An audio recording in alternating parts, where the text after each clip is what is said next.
Now the question is, how do people deal with guilt and shame?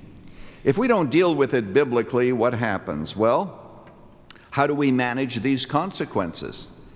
First of all, there are those who become addicted to failure and addicted even to abuse.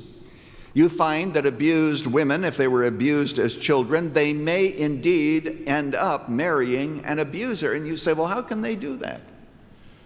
Well, you can go online and you can study this and you'll find out that there's an addiction to abuse. In other words, they feel to themselves, I am so defiled, I am so unworthy that I deserve somebody who's going to abuse me. Happens over and over again. So they become addicted to failure. There is such a thing even as learned helplessness. They have the opportunity to change. They have the opportunity to walk away, and they will not. It's a terrible state to be in. And so what you find is young people sometimes cutting themselves. They feel so guilty. They feel guilty for simply being alive. They feel as if they should not have been born because they have been so belittled and so devalued because of their upbringing or because of their relationships, even as Tamar. Perfectionism.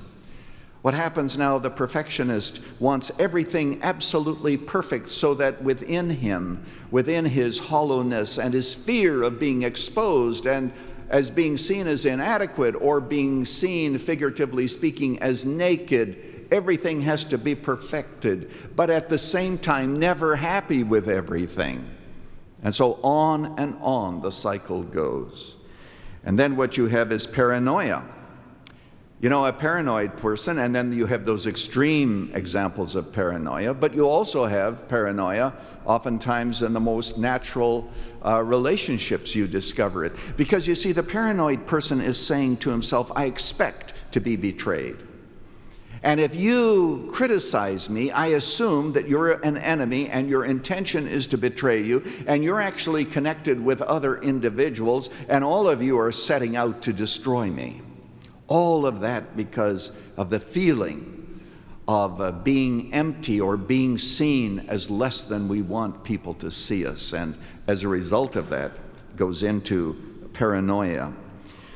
Creation of false worlds, therefore. A false world, a world in which even they become the hero because they do not want themselves to be known by anyone. So all of this denial, all of these defenses are built with deep care, and denial goes down deep into the roots and into the cellar of their lives, and there they are.